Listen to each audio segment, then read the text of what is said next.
In December 2012, Akai Hoshai took a selfie in space. By echoing the daily practice of the selfie, it makes space feel more real and imaginable. In contrast to the blue marble, Hoshai turns the attention towards him, and the Earth becomes a mere reflection in his visor. Ironically, his appearance and personality remains unknown. Instead, his reflective visor allows us to see the world from his perspective. There is, it seems, more to seeing than being the place to see.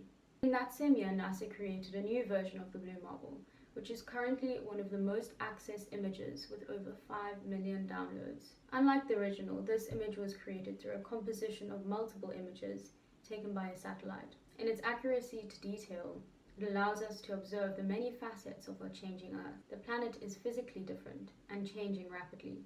Transformations that would have been invisible to humans now occur in a single life. We have to learn to see the Anthropocene. The new blue marble is accurate in detail, but false in giving the illusion that it was taken from one place at one moment in time. It is a good metaphor for how we view the world today. We assemble a world from pieces, assuming that what we see is both coherent and equivalent to reality, until we discover it is not.